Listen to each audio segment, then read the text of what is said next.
পাইছোঁ গতিকে খুব ভাল লাগিছে যে ৰোমৰ পৰাও এম্বেচেডৰ হিচাপে পপৰ এগৰাকী মানে আমাৰ এই খ্ৰীষ্টিয়ান ধৰ্মগুৰু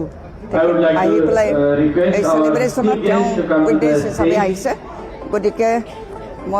আমি তেখেতকো মানে দেখা পালোঁ গতিকে ভাল লাগিছে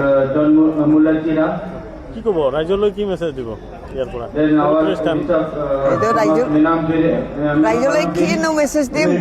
সকলোকে মই শুভেচ্ছা আগবঢ়াইছোঁ আৰু খ্ৰীষ্টান ধৰ্মাৱলম্বী লোকসকলে আজি ৰোমৰ পৰা অহা বিশ্বপৰ এগৰাকী মানে দূত হিচাপে তেখেতে আহিছে পপৰ তেওঁ ভাল মেছেজ দিছে আমাৰ খ্ৰীষ্টানসকলৰ লগতে অন্যান্য ব্যক্তিসকলকো তেওঁ উইচ কৰিছে যাতে আমি সকলোৱে ভালে ভালে ইয়াত থাকোঁ মিলা প্ৰীতিৰে আমি যাতে থাকিব পাৰোঁ সেইটো মেছেজ